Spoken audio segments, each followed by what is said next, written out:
Okay, I'm going to do a yes, no, maybe with some sort of like review / explanation of the 25 books I've read so far in 2025. Technically, I've read 24 and I'm on the 25th book, but I'm pretty sure I know how I'm going to feel about it.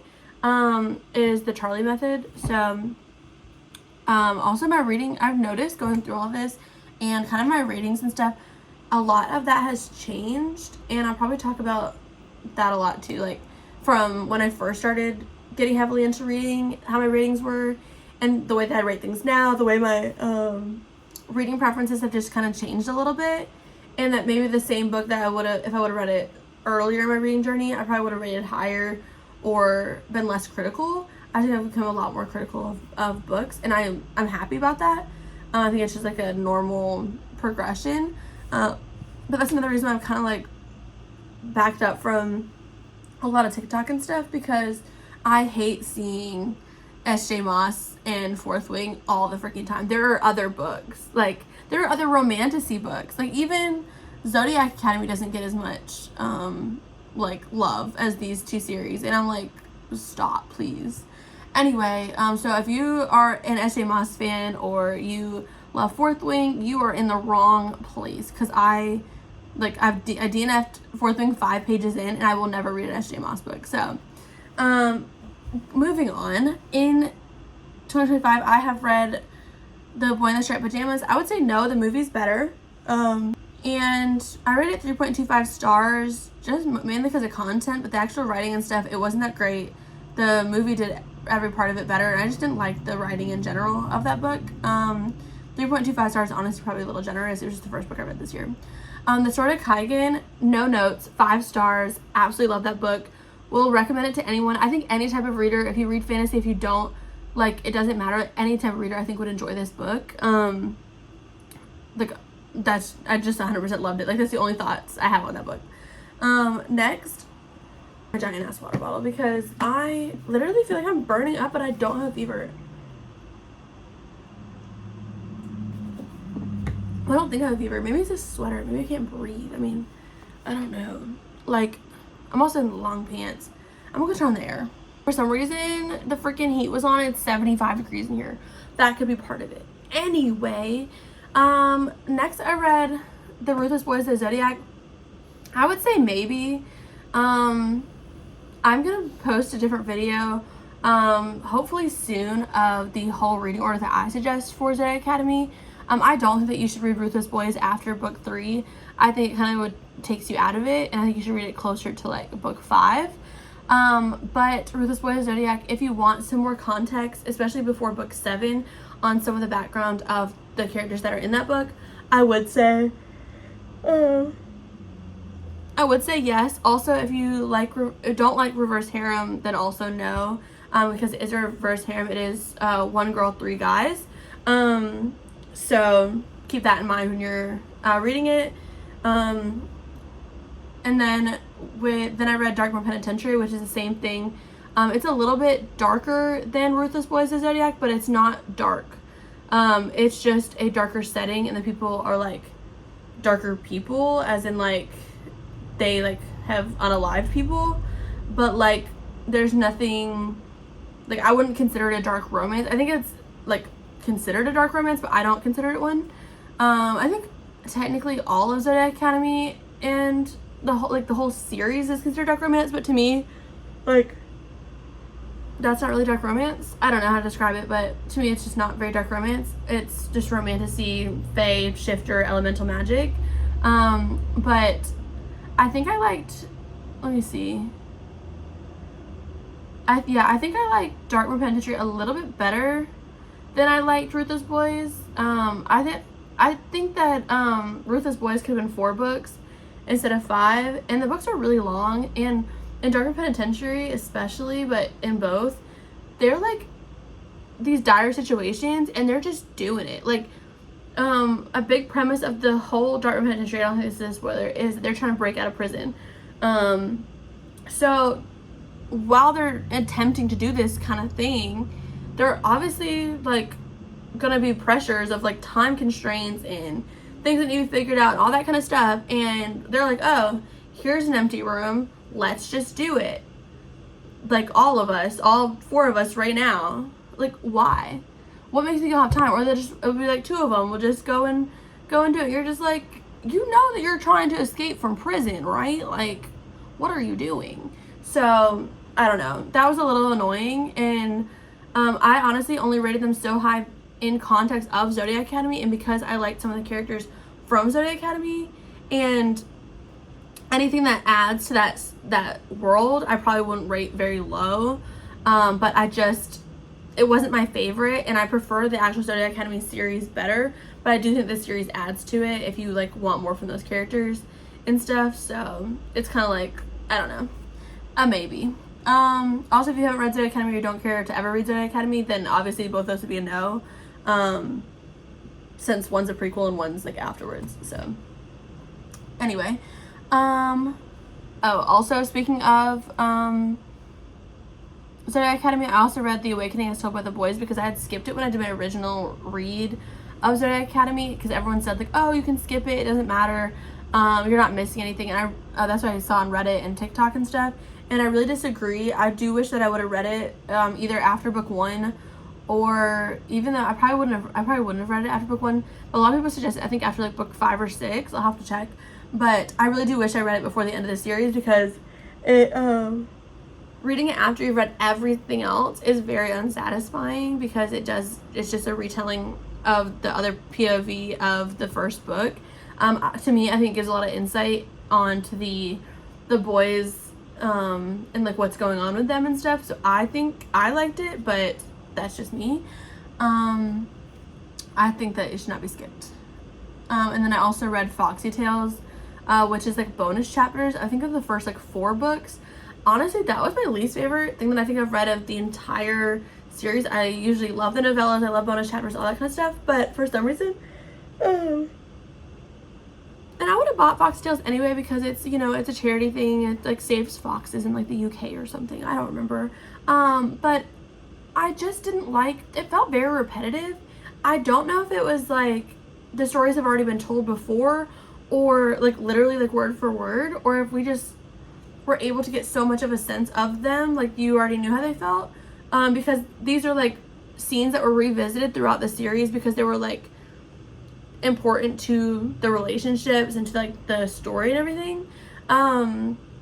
So again, I don't know if it was like over explained or what, so unless you were like reading it like tandemly, I don't really see the added value to Foxy Tales, other than the fact that you're just supporting the authors and you're supporting the Fox Project, and it's just something else to add to yourself for Zodiac Academy. If you're like love Zodiac Academy the way that I do, it was just something to add, but I was a little bit disappointed, and I read it through very fast.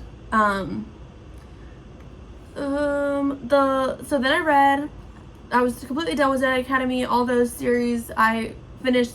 I kind of made like a really big push to do that in January. And then I read The Last Flight by Julie Clark. That is a mystery / thriller. I would say maybe it was suggested to me, it was given to me for free from a lady at the used bookstore. She was so nice, and she was like, I had a big stack of books in my hand, and she was like, do you like thrillers and stuff? And I was like, yeah, I love thrillers, and stuff like that. And we and her talk about books sometimes, and there's a bunch of people who volunteer into the bookstore, and I just talk to them all the time about different books that we read and stuff. And I haven't really found anyone with the same taste as me, but she's like, oh, do you like thrillers? I was like, yes. And she's like, go grab that book over there, you gotta read it. And then so I got it for free, and it's also on Kindle Unlimited, and I gave it 3.5 stars. Again, I would say maybe. I like the connection between the two, because it's like 2 different women. They like have to swap their identities in order to like they both need to get out of a situation, and so they like swap identities, and then it kind of goes through like what happens. The one of their planes crashes, and like that's the whole thing, and it's like, is the one that survives, what is she gonna do? Is she gonna go back to her other life? Is she gonna go live this girl's life? Like, it's a whole thing. And so I liked the whole like story between the two and stuff. I was very surprised by the epilogue. There's like a twist in the epilogue, but I didn't really feel like the storyline in general was amazing. It was a short and quick read, but there was just something about, I don't know if it was the writing or the pacing or what, it was just something about it I just didn't love. So, and I did pick up another Julie Clark the other day. I don't know what I did with my stack. Oh, it's right here.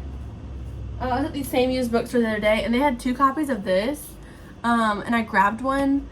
It's called The Lies I Tell. I didn't read anything else about it except that I saw that it was the same author, and it's pretty short, and sometimes I just get in a thriller mood. I do have a few thrillers already picked out for March and stuff, so I don't know when I'll get to it, but I'm really going to try to stop picking up books I'm not going to get to. I actually made an entire 2026 TBR already a couple days ago, and I think I'm only going to buy books for that. They're for like really long series. I'm going to have like 2026 be my series year and kind of like my backlist of authors.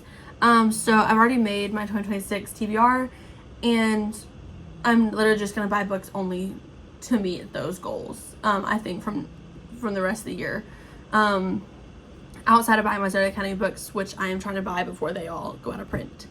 But there's a lot of money. Each one of those books is like $20. Even the novellas are like $15.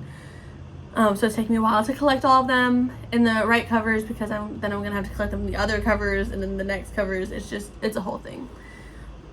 Don't read Zodiac Academy if you think you're gonna get attached, because then you're gonna want everything, like me. Anyway, so after that I read The Last Letter. I would say maybe it is Rebecca Yarros. I normally like her military romances. I read them, the first time I read Rebecca Yarros probably like 2 years ago, and I think I just read like one military romance, so I don't know why I say I like usually like her romances. I think I just read, I don't remember which one it was. It was an audiobook too, so I don't know, but I liked it. I plan on reading another one. I forgot what it's called. The one with the letter? No, not the letter. It's like a mailbox. They're both something to do with like letters or something. I don't remember. Anyway, I refuse to read Fourth Wing and stuff like that, but I will read her romances because they're just quick, even though they're like a little bit longer. I just felt like this one, again, is just a maybe because it was really just cry porn. I cried so many times. I was hooked from the beginning, like, don't get me wrong. But I don't like the way that the characters handled a lot of the situations that they were in. I feel like both of them needed to, like, be more adult about it, and I really hate miscommunication or, like, I'm keeping this from this person in order to, like, not hurt their feelings or to get what I feel like they need. I hate that whole thing.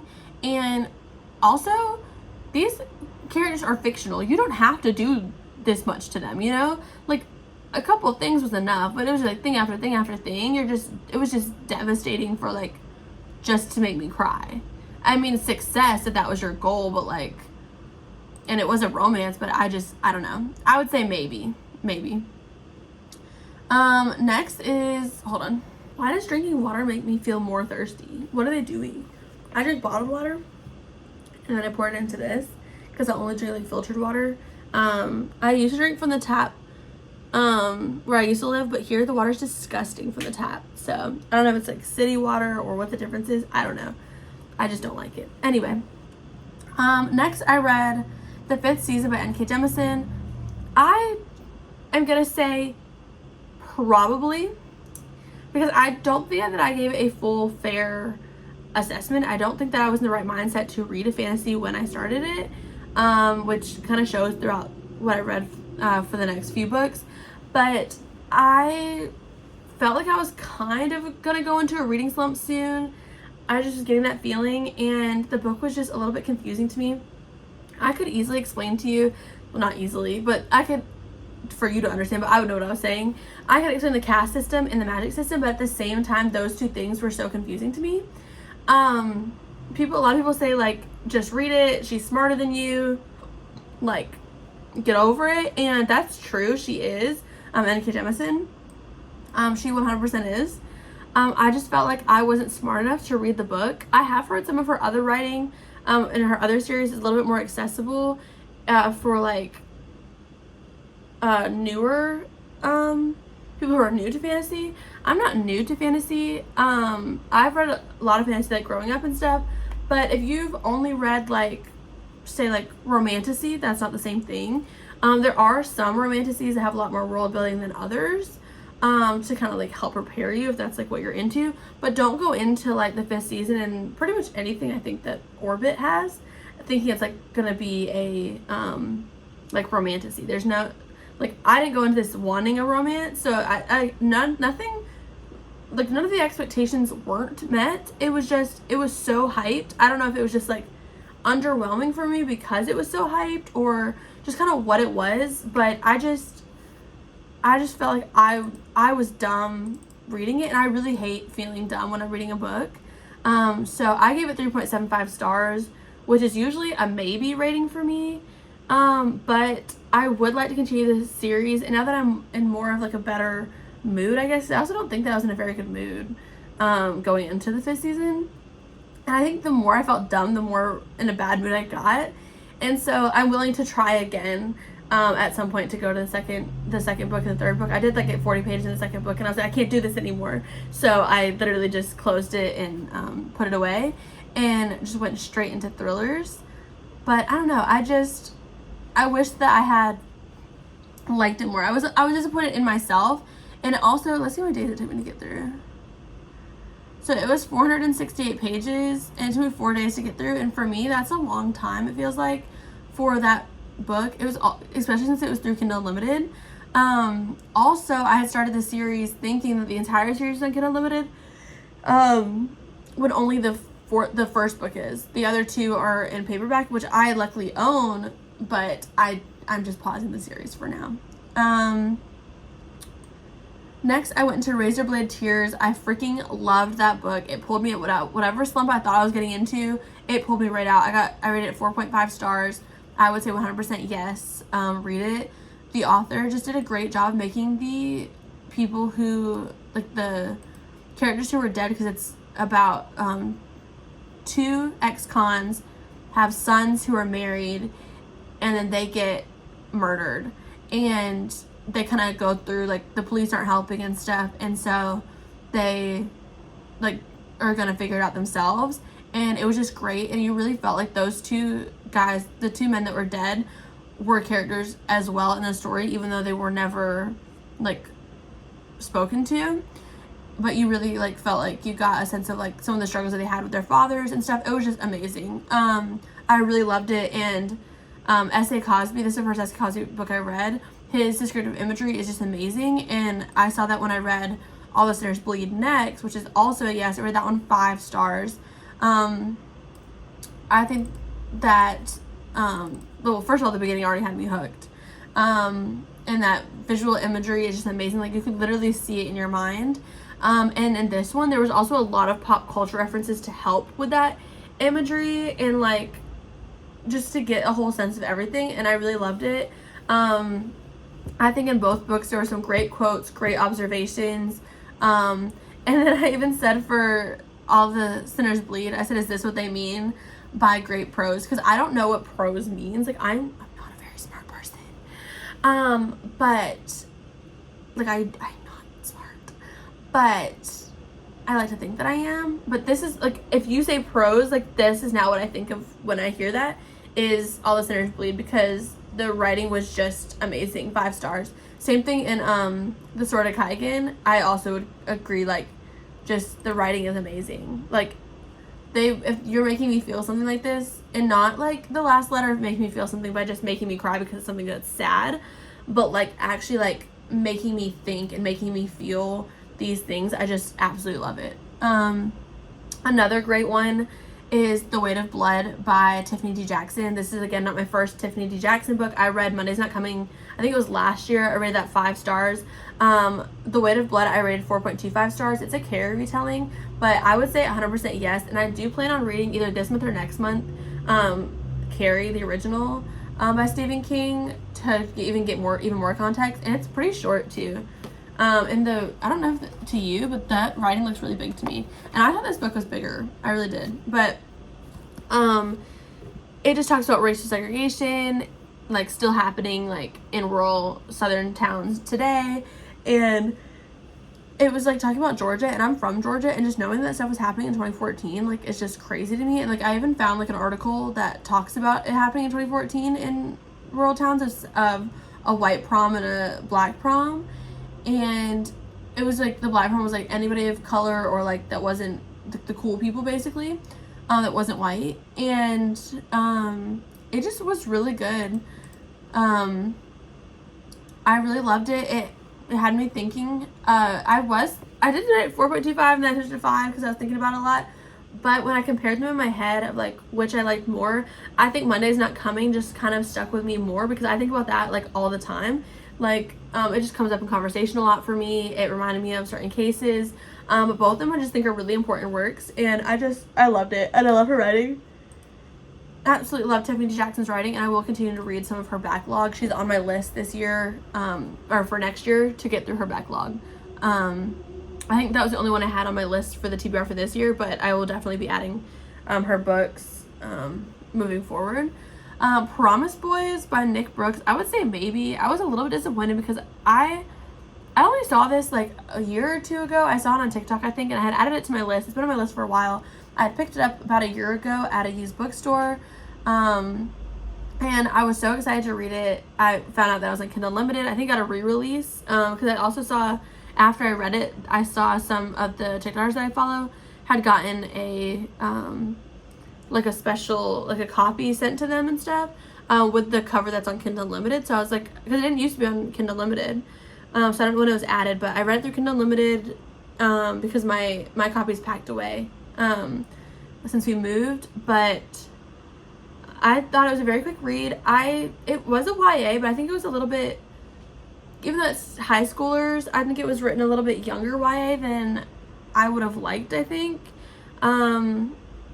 But I mean, it was good. It was talking about a lot of important topics. It was very quick. I'm glad that I read it. And I think it handled those topics really well. I just didn't love the actual thriller part of it. I think the storytelling was great. I just didn't find it thrilling. But I did love there's a reveal. I almost gave a spoiler. And I loved it. I love that part. So there were things I liked and didn't like about it. It was parts of it were like a little bit too predictable and like but like it was important that the story was told at the same time, if that makes sense. Next, I read The Four Winds by Kristen Hanna. This is the third 5-star read of this year. 100% yes. I think that the Great Depression is something that doesn't get talked about a lot. You'd think that it does because you're like, of course you know what the Great Depression is. We talk about it all the time in school, or like everyone knows what it is and everything. But I'm like, you don't really, and you see like the pictures and everything, but you don't see everything. And a lot of times I think a lot of the stuff that happened in the Great Depression gets lost because of World War I before it and World War II after it. And like it was like the Roaring '20s and everything also before it, and then like all the changes and things that happened after World War II, and a lot of historical fictions, which some of my favorite historical fictions are World War II historical fictions. Like I love them, but getting the Great Depression, I've never read one from that era, and it was like getting a first-person account. I absolutely love Kristen Hanna's writing.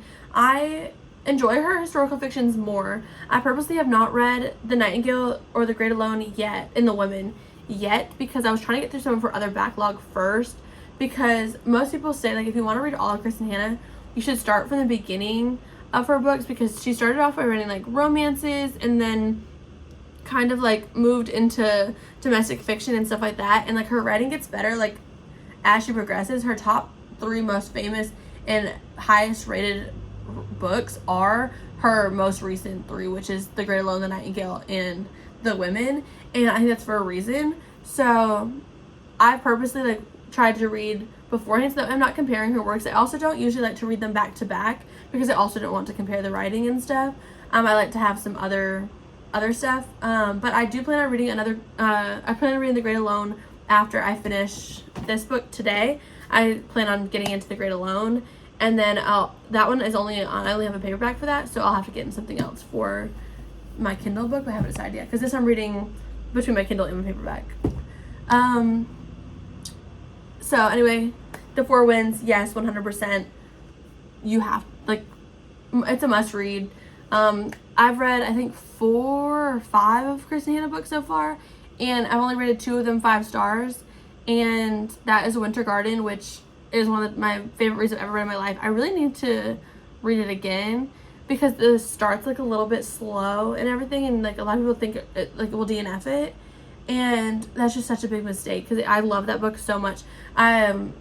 If you do want to read The Winter Garden, I didn't like the audiobook, so I switched and read it on the ebook, and then I was like, you know what, I'm just gonna buy the paperback. And for some reason, I don't know why, something about reading it in paperback, it was just amazing reading it that way. I really just did not like the audiobook for Winter Garden, and I think a lot of people will DNF it again for the same thing. Kristen Hanna's, the audiobook for Homefront was pretty good though. I think that there are better books that I wish that were free on Kindle Unlimited for audiobooks, but I understand why not, because the other ones are so much more famous. But Homefront was pretty good too. Anyway, next I read the Poppy War trilogy. I finished it yesterday. Whenever I'm stressed or like I have a headache, it's like all this is really tense, and my eyebrow just sits all the way up here, and I hate it, and I can't stop it. Like, look at that. I feel like I'm questioning everything. I mean, I am, but that's not what I mean. Like, can't you just see? Is that so hard? Anyway, it's already going back up. I can already see it. Anyway, Poppy War trilogy. I think that it's overhyped. I still rated the entire series of 4 stars, but I do think that it's a little bit overhyped. I don't know. I'm excited to read some other fantasies and stuff like that. And I do plan on reading Babel. R.F. Kuang, I read Yellowface 2 years ago almost. I think it was like summer of 2023, I believe, that I read Yellowface. I also read at the same time as right after Invisible Life of Addie LaRue, which at the time I also hated, but I plan on rereading. I don't know why. I feel like I have to be wrong, because everyone loves that book so much, and I feel like I've changed a lot in my reading journey. So I plan on rereading it. I bought it at the used bookstore.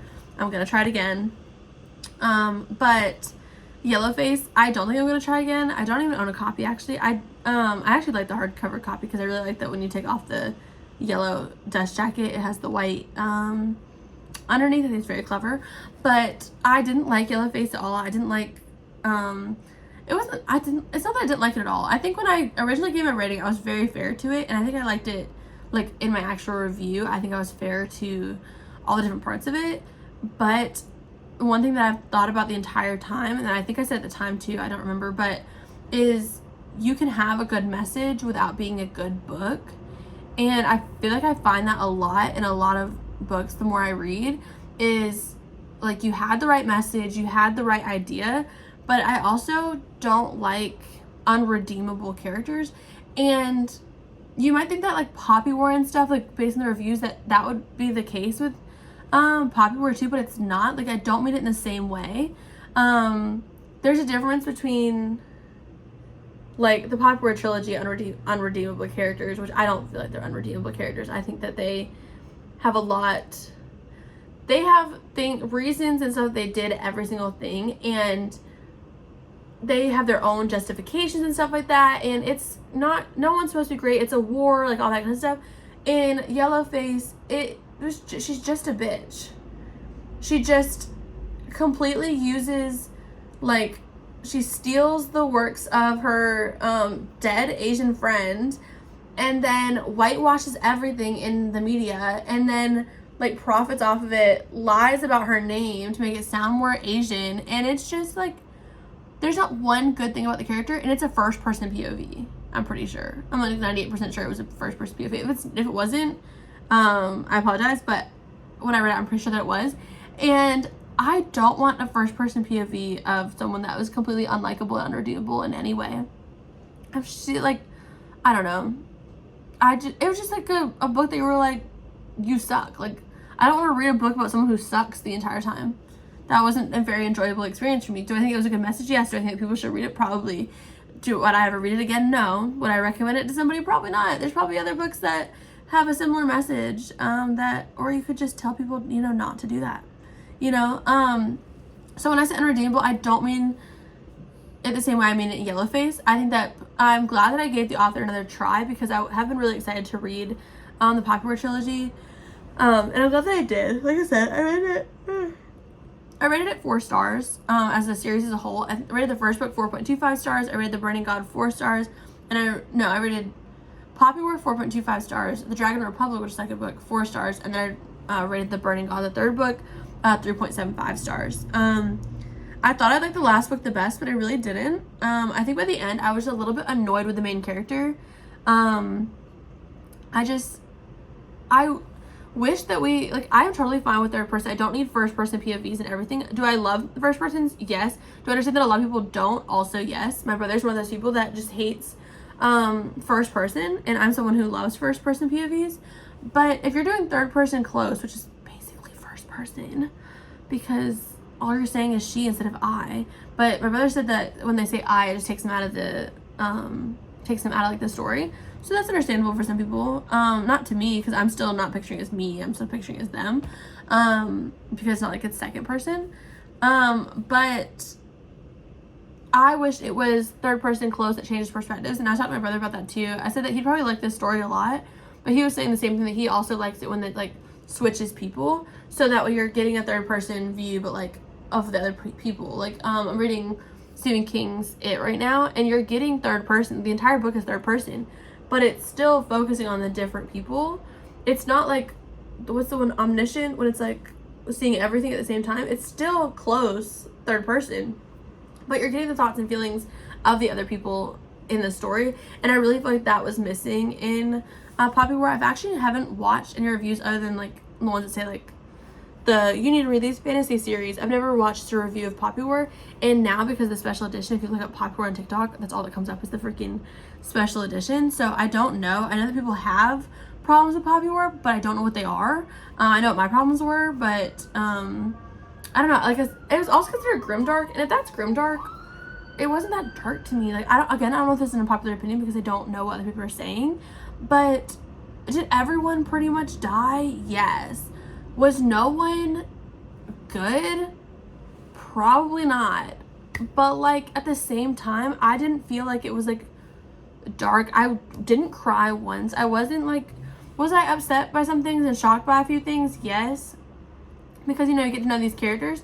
But I also feel like it would have been more shocking and more I would have cared more again if it had the other perspectives, because I didn't care.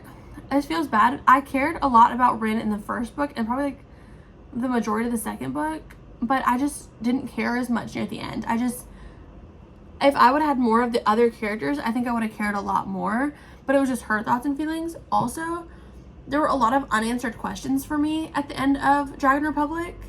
At the end of The Burning God. I can't really say anything without spoiling it, but I'll probably make a review that has spoilers, because there were some unanswered questions that maybe it's one of my biggest pet peeves with writers.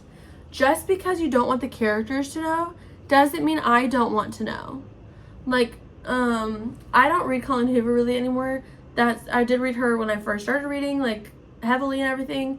I have mixed feelings about certain books, certain things that were said, and all that kind of stuff, which is a whole different discussion. But and the way she handles things in the books and the stories and the ends of us and just everything in general, I have lots of thoughts and feelings about that. But one critique that I used to give her all the time was she would there was this book called Regretting You, I think is the one that it is, and it's these letters that were written and the character never reads them. They rip them up. But you want to know, as a reader, you want to know what they say, and you never get to know what they say. And I'm just because the person doesn't want to know in the book does not mean that I don't want to know. It's a third freaking person. All you gotta do is add the letters in the freaking back of the book or something as the epilogue. It was not that hard. And so I felt the same. I had the same kind of issues with in the Burning God, where, okay, so the main character may never know the answers to the questions that she had, but like, why don't we know as the reader if it's third person, you know? And I don't know. I just had a lot of problems with that. And then I could go on with that for a while because like I said, I just finished that one yesterday, so all my thoughts and feelings are very fresh on the Poppy War trilogy. And then lastly, for my 25th book, I am reading The Charlie Method by Elle Kennedy. I thought this was supposed to be the last book, is what it was said to be, but I'm pretty sure I saw that there was another one that's going to come out in this series. So now I'm a little confused. I'll have to look into it. If I look it up before I edit this video, then I will add it to the end. But I thought this was the third and final book of the Campus Diaries installment. But I also, a big critique that I have about the Campus Diaries is I thought that it was going to be a second generation romance. So I thought we were going to be able to see like all the parents like and their kids, because all their kids are about the same age, and you do meet a lot of the kids in the story, but they're not. They're it's just that in the first book is second generation, and the other ones are like the people around her. So that was a little disappointing, but I think I originally had rated the first two books of these 5 stars. I think The Grand Fight is one of my favorite books that I had read at the time, and I don't not feel that way about this one. I just think that, again, my reading tastes have changed a little bit, so I'm trying to think about it as like as a romance, as a hockey romance, how I would rate it, and rate it that way in like its respective genre, not just as a book as a whole. Because I am liking it and I'm eating it up. It is also a wide choose, sort of. Is it considered wide choose if it's 2 guys? I think it's still considered a wide choose if it's 2 guys, 1 girl. And I'm liking it, but they still, like, look how far I'm into it, and they are barely together yet. Like, they've done stuff, but like they're not in like a relationship. And like there's plenty of time for it to happen, but I'm pretty sure in the other books it happened a little bit faster. Don't get me wrong, I'm not for sure. But yeah. Also, I've heard that people say that she is a problematic author. One of the main things that I saw was that she was racist, and I wasn't sure where it's coming from. I tried to look up why, but a lot of the videos when I looked up like why Elle Kennedy is a problematic author, it just kept listing like what she was, but not like specific examples. So if anyone knows and has gotten this far into the video, please let me know. The other thing that I saw was that she doesn't like to write lesbian romances, but also I would like to point out that although she is a co-author in Him, Us, and I forgot what the other name of the book is. It's like a series that she's a co-author with Serena Bowen. If you look on Serena Bowen's page, both authors have pretty much said that Serena Bowen pretty much wrote it, and Elle Kennedy just kind of like assisted because she has written hockey romances in the past. But I don't think she did a lot of the actual writing, and a lot of the problems, like I've read all of the Elle Kennedy books that are the hockey romances, including her first book that was a hockey romance. And the writing in the other books is nothing like her writing, so that's why I originally had looked it up before I even found out that she was considered problematic or anything like that. I read Him, and it was not good at all. I did not like it. I thought that the romance was handled very poorly, and I think that if it was her writing it, y'all don't want her to write an FF romance, because I don't think that if she was the one that did the writing, either way, Serena Bowen probably shouldn't, because according to Serena Bowen, she did most of the writing and Elle Kennedy kind of let her, is what I gathered from the articles that I had read. But I don't think that you guys want them to write any FF or and just because this was an MMF, but there could be like at some point, we never know, it could be an FFM or an MFF or something like that. We don't know what the future holds, because I never thought that I would see like this story coming from Elle Kennedy. So, which I love Why Choose and MMF and MFM and all that kind of stuff, but I think this one might be in MFM. I don't remember. The letters confuse me sometimes for the tropes and stuff, but again, I don't think that y'all want her to write two women. I think that there are plenty of books. It's the same thing when it comes to this whole Rita Kent thing that's been going on lately. Depending on when you see this video, Rita Kent had said, I don't want to write like Black stories because I don't think that I could represent them properly. And there was one civic creator who was like basically like, fuck you, how dare you not write Black characters. And then by all accounts, this person like does not interact with any Black people. She lives in like the suburbs of like the UK or something. Like, she's not an American. She doesn't have like, there's not like a lot of diversity in the area that she lives in, or Canada. I don't remember where she lives, but Rita Kent like doesn't have anyone to like reference a story from or anything like that. And I know a lot of romance authors do feel more comfortable writing male romances, and that's probably like its own issue, or like romances, but most of Elle Kennedy's books are MF romances, and I think she does them well, and we never know like why someone might feel more comfortable writing one story over another and stuff like that.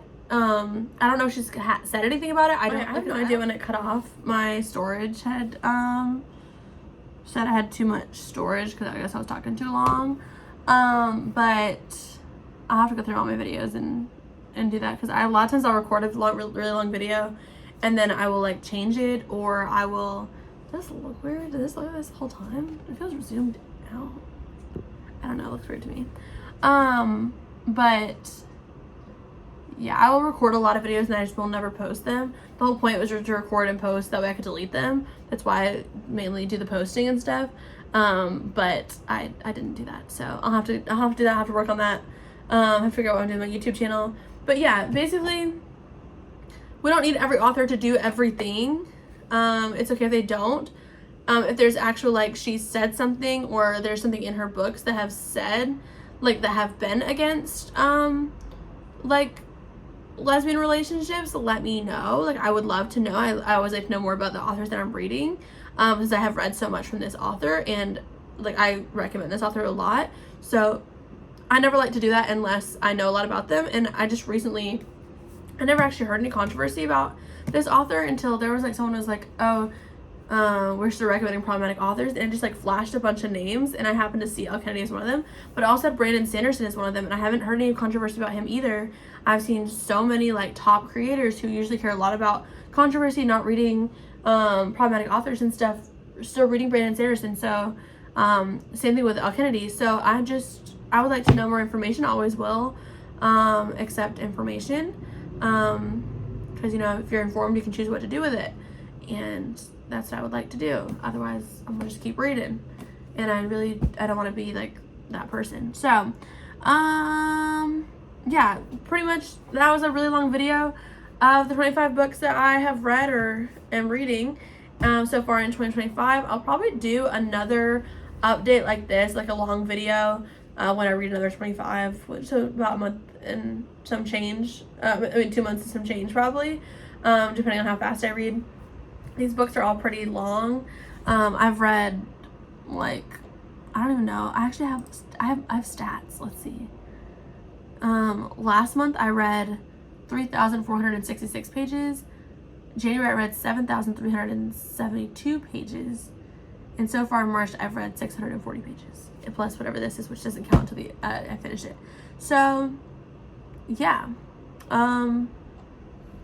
Currently, The Burning God is my highest and lowest rated book. So I'm thinking this is gonna be a 4-star read. It's probably what I'm gonna give it. So I've been giving, like, for me, like 3 is low, 4 is I liked it, 5 is I love you.